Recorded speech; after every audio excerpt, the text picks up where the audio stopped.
guys, and happy Monday. Today we are going to do things a little bit different this time. Since yesterday was Mother's Day, I decided to be interviewed so that you all could get my story and get some reasons as to why I started Mommy and Me. So today we have none other than Ryan McMillan. Yay! This is my husband. He is a marriage and family therapist. I know things I go through. I don't go through anything. Yeah, that's right. So he's going to be asking me the questions, and I'm going to give you the truthful and honest answers. Let's get started. All right. Well, as you know, you were married in March, or we were married in March, and then you moved to Pennsylvania in April after our honeymoon. And then we found out that we were pregnant later on in April. And so can you just share what it was like to undergo so many different transitions in your first year of marriage, relocating, and learning that you were pregnant with your first child all at the same time? What was that like for you? So it was exciting, and it was also nerve-wracking. I went from spending 28 years of my life living with my parents. Even when I went to college for 4 years, I was an hour away, and I lived in downtown Atlanta. But then the thought of moving and uprooting my life, the thing that was most concerning for me was work.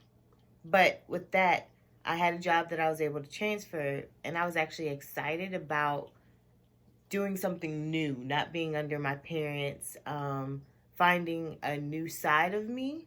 But I guess the different thing about that is I found the new side of me being married. Mm-hmm. I wasn't living on my own and finding the new side of me. And then as I'm like 2 weeks or 3 weeks into getting to know who I am, we find out, well, it was like June or something that we find out that we're pregnant. And I was like, cool. Just got married, just moved. Now I'm pregnant. In the words of my friends, I'm grown now. So it was, it all moved pretty fast, but it was nothing that I was like freaking out about or scared about. I always wanted to be a mother and be a wife, because those in themselves are ministries and they're jobs in themselves. And that's one thing that I always wanted to do, because the ability to give yourself and nurture and care for others, like I just thought that was so amazing, and that's something that I wanted to do. Sure. With that being said, family is really important to you, and you were not really close to, I would say, like your primary supports, the people that you were used to going to for support when you needed support. And so what can you share about your journey being pregnant away from those support systems, as well as any advice you can give other expecting mothers who are not really close geographically to their support system? Like, how can you encourage, or what advice can you give to them? Exactly, Micah. We live in a time where there's social media, or not social media, the technology for like FaceTime and video chats. And so being able to speak to my mother every day on video chats and, you know, talk to them about different things that I was going through was helpful for me. And then I had family members like my cousins who are in Philadelphia, so I was able to lean on them if I didn't have my mom, or like I could go to my aunts. But one thing I would give advice for mothers who, you know, if you feel like you're alone because you can't physically be there with them, definitely try and find a niche someone who, or people who you might feel like you could get along with. So using social media to find communities, like I'm a personal trainer, and so finding people who love to work out and who were also pregnant, just finding those different niches so that you had some type of support.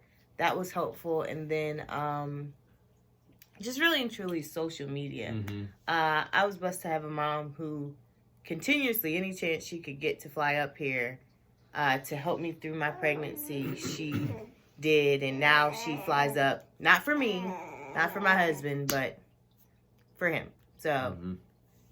Yeah, so I remember some of the ways that you would keep your family involved is you would send text messages and updates after each hospital visit. You were on the phone with them, and that really just helps me transition into our next question, which is, so you find out that your delivery would be a scheduled delivery, mm-hmm. and first, just share with the viewers like what went into that in terms of it being a scheduled delivery and not like the oh my gosh, my water broke and I'm going to the hospital, but to have it scheduled. If you could just share why and what that was like to hear that news, Mm-hmm. because I think for some mothers that can be really challenging news to hear, particularly around the first child or any child for that matter. So one thing that I've always asked mothers who were pregnant or who had their children already was, I would ask them about, their water breaking. Like, what was it like? And so I was excited to experience that. But I was diagnosed with gestational hypertension, which means I had high blood pressure during my pregnancy. And so they didn't want that to go into preeclampsia. So because of that, they were like, okay, we want to make sure that we schedule you for an induction, meaning that they were going to trick me into going into labor. And so they were going to schedule it at 37 weeks. This for me was a little worrisome because I was like, he's not going to be full term, which is, I thought was 40 weeks. But in actuality, they said that 37 and on is full term. Mm-hmm. And they actually gave me some steroids to help him to make sure that his brain was fully developed, his lungs was fully developed, that he wouldn't have any swelling in his intestines when he was born. So that was pretty reassuring. Mm-hmm. The thing that was kind of, and actually I made it fun, was all the hospital visits and the Mm-hmm. doctor visits. So I made sure I got to know all the nurses and all the doctors, and especially during my doctor visits, they gave me juice. So I was like, this is the best grape juice ever.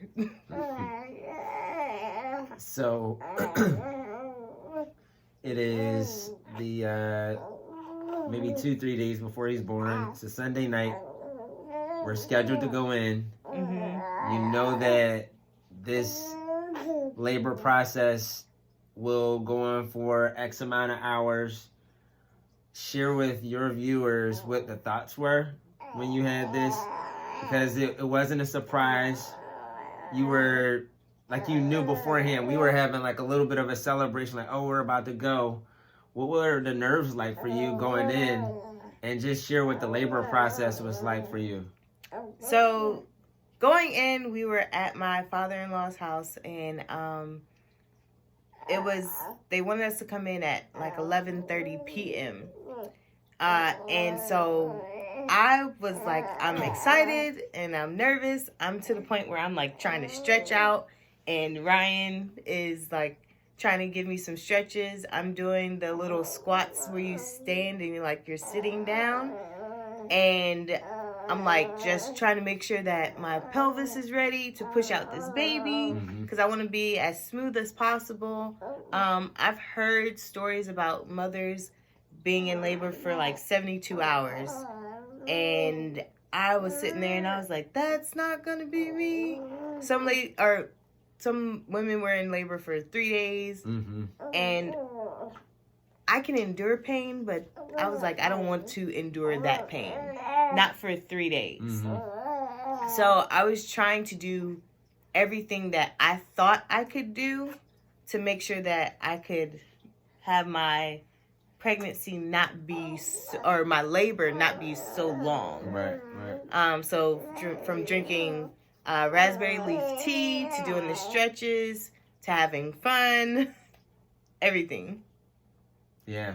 So one of the interesting things that happened for us is that when we go into the hospital, we ran into so many different nurses that said, "Oh, this happened to me too," and it was really reassuring when one, two, maybe nurses before we even made it to the place where he was delivered, labor and delivery, gave us that reassurance. And so if there was some anxiety going in, like you mentioned, we had a number of people who were there to reassure us. Mm-hmm. What was your process like? I know you said you didn't want to go through so many hours, but you did.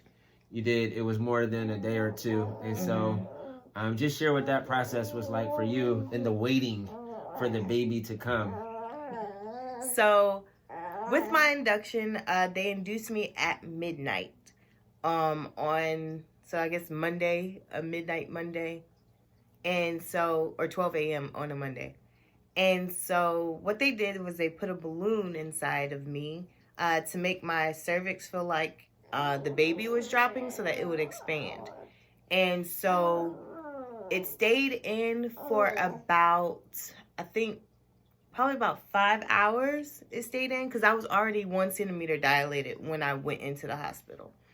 And so finally when it came out, I was 4 centimeters dilated, and I was like, all right, cool. And so I think I experienced probably the second worst contractions when I had the balloon inside of me. It was very uncomfortable. I did not like it. So I was ready for it to come out. Exactly. So when it came out, my contractions felt like I didn't feel anything when I was contracting. And so they told me at 6 centimeters I would be in active labor. Mm-hmm. It took 24 hours for me to go from 4 centimeters to 6 centimeters. And I didn't want an epidural. I moved too much. I don't like needles, and I was afraid of getting paralyzed, which is, the odds of getting paralyzed are not very high, but still, I was afraid. So I talked to the nurse, and so she was talking to me about, these are your options that you can explore, but you always have the option of getting the epidural. If you can't take the pain, get the epidural. So I was like, all right, well, I'm at 4 centimeters. Y'all said I'll get to 6 centimeters and probably soon. So I'll just wait to see what the pain's like when I get to 6 centimeters.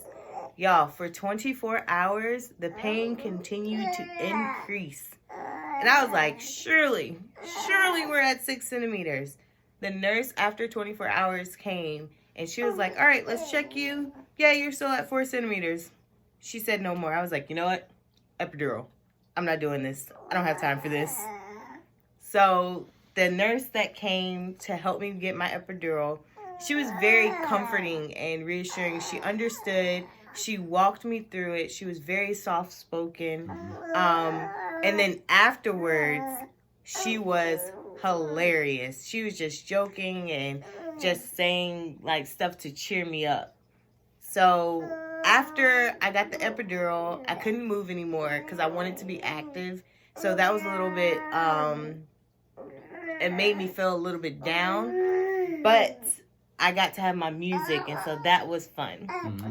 And then after we got the epidural, because my body was relaxed, I started to dilate more. And then I got to the point where I was 8 centimeters and I was 100% thinned out, but he wasn't moving down. And they were saying that he wasn't moving down because I have a narrow pelvis. Mm-hmm. And because of that, the resident said that I needed to be prepped for a C-section.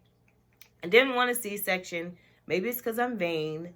I didn't want my stomach to be cut. So I just was like, God, I don't want a C-section, so please don't give me a C-section. Just let him come. And probably an hour later, I was asking the nurse, I said, "Nurse, I'm not supposed to push, right?" And she was like, "No." And I was like, "Okay, well, I continue to ask you this question because my body's pushing, but I'm not pushing." And so she was like, "Okay, well, hold on, let me check." So the resident comes back in and she's like, "All right, so you're ready to go." So literally within an hour, Micah was coming. And as he was coming, the doctors were prepping for a C-section for me. So they weren't there until literally I was on my last push. And I only pushed for 8 minutes. So they probably came at 7 minutes. That's when they came. And so I didn't have to have a C-section, and Michael was here, and everyone cried. Well, I didn't cry, but everyone else cried. Me and Micah just stared at each other, and it was probably one of the happiest, most exhausting moments of my life. Oh, yeah. Michael cried with the rest of us. He did. Yeah, for like 2 seconds. All right.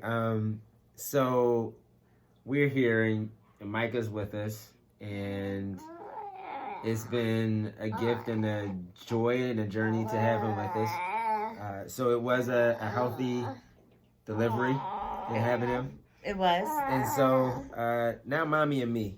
Mommy and Me, from what I can see, provides stories of hope, resources, and education to future and existing mothers. Mm-hmm. Where did the vision for this come from for you? So I always wanted to have Mommy and Me, being a personal trainer and knowing that I wanted to be a mom before I even knew I was a mom, before I even got married, before I even met Ryan. I wanted to have a gym that was like focused for mothers and did things that connected mothers with their child so that they could continue that bond. So when I got married, or when I had Micah, or when I was pregnant with Micah, the little talker that he is, it came to me. I was trying to think of a name, and then Mommy and Me, active and free came to mind. And I was like, okay, well, I know what active means. You know, getting involved with your child and interacting with them and having fun. But then I was like, what is the free part? What does that mean to me? And then throughout my pregnancy, a lot of moms would come up to me and just give me horror stories of pregnancy, being a first-time mom. And I realized it's not just me that it's happening to. It's happening to a lot of first-time moms out there where they're getting these horror stories or these negative stories about pregnancy. You're already stressed out as a first-time mom. And so I wanted to create a platform that was positive for mothers, that would encourage mothers and inspire them to go through this wonderful journey. You know, all of our journeys aren't the same, but we can still learn something from someone. And so that's what I wanted to provide. Being the free part of Mommy and Me Active and Free is that freedom to share and to inspire and to encourage mothers who might feel like they're struggling or might feel like they're by themselves or are going through something that they feel like nobody else has gone through. This is a small community. Well, actually, it's a big community because there's a lot of mothers out there because there's a lot of people out there. Mm-hmm. So. Yeah. And so it just sounds like you wanted to inspire people who would hear just the one side of it.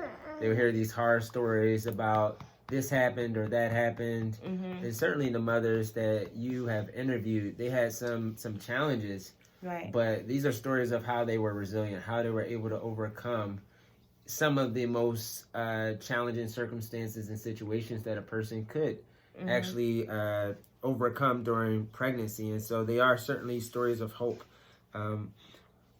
What advice would you give to mothers? What advice would you give to a mom that wants to live their dreams like you are, pursuing your passion, while being present as possible for their children? Like you're holding Micah right now, and you're shooting this as you're holding them. And so, what advice would you give to them, to a person that says, "I have a dream, but I know I need to focus on my child, but I also want to focus on this aspect of my dream too"? how could you encourage them to pursue both, that you can be a parent and work on your dream at the same time? One thing I would say is, first, if you haven't written your dream down, write it down. If you have something to constantly look at as a reminder of what your dream is, then you have something that's tangible, something that you can touch. And when you have something that you can touch, you have something that you feel like you can reach. Or at least in my mind, you feel like you have something that you can reach. And then I would say, after you write it down, make a plan. You can still be active and still be with your children as you're writing down your plans and as you're making a plan for, how you want to execute your dream. After that, just do it.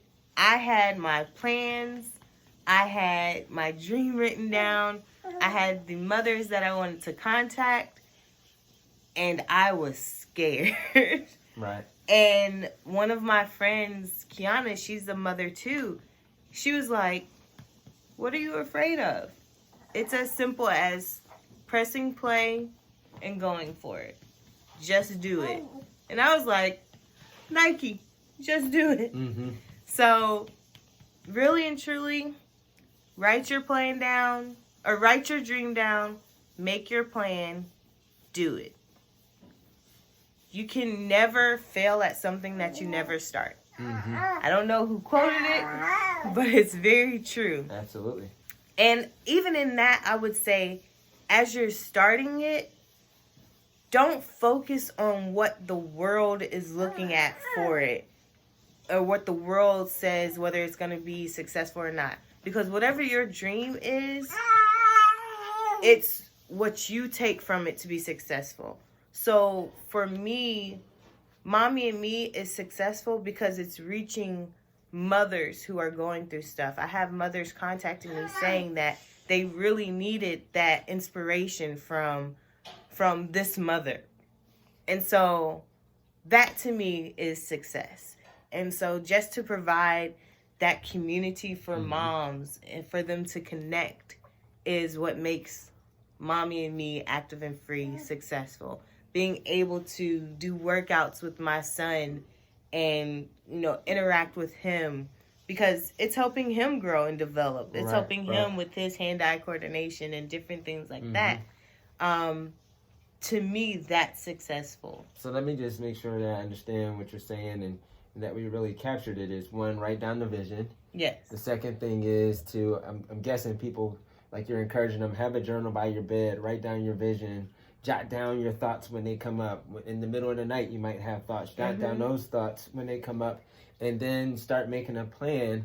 But have a definition of success that enables you to actually accomplish what you want to accomplish. Right. Because some people have such high expectations going in that it makes it very hard for them to even get started, right? Exactly. And so one of the questions that you asked, and it's our final question that you always ask the people that you interview, is, what does active and free mean to you?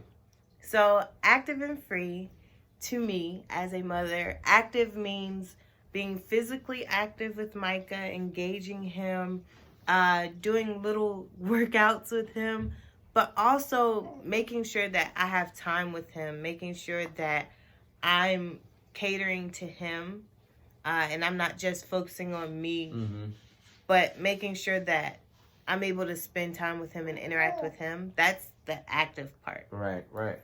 Free is me being able to be the type of mom that I want to be. Me being able to, if I want to be fancy and dress up and we go out, we do that. But if I want to know that it's okay to be exhausted, to be a mom who, I'm sorry, I get gassy because of him, and I've been that way since pregnancy, to me, that is free. Being free to be myself and to be okay to be myself. Being free to do a video and have a child in the video. And, that's life. So free to me is living life. So that last part is just around self-acceptance, right? Like you accept yourself and you just feel free to be you. And I imagine that's what you encourage your mommies to do, is to be free to be you. And I like what you said in that first one around just being free, active, is that in the process of wearing so many hats as a mom, you're a mom, you're this, you're that, and you're saying that you don't want to just be defined by mothering. Right. But you're still a personal trainer, you're still all of these other things, you're still an entrepreneur, and your identity is still so vast even though you're a mother. Right. So what final words would you want to say for your viewers as we close out today? As we close out today, I just want to say, 1, thank you all for watching and supporting the mothers that we interview. 2, shout out to all the moms and happy Mother's Day. You all are awesome and y'all are killing the game. And then the other thing that I want to say is to any of the mothers who are out there feeling like they're alone, you're not alone. We're here for you. Mommy and Me is a platform for you to find support, to find encouragement, and to be inspired. So whatever your dreams are, make sure you go after them wholeheartedly. And if you need support, just reach out to us and we'll be there for you. Hello, mommies. I hope you enjoyed today's interview. Make sure you share and subscribe and click that bell at the top. We'll see you next Monday. Say bye, Micah.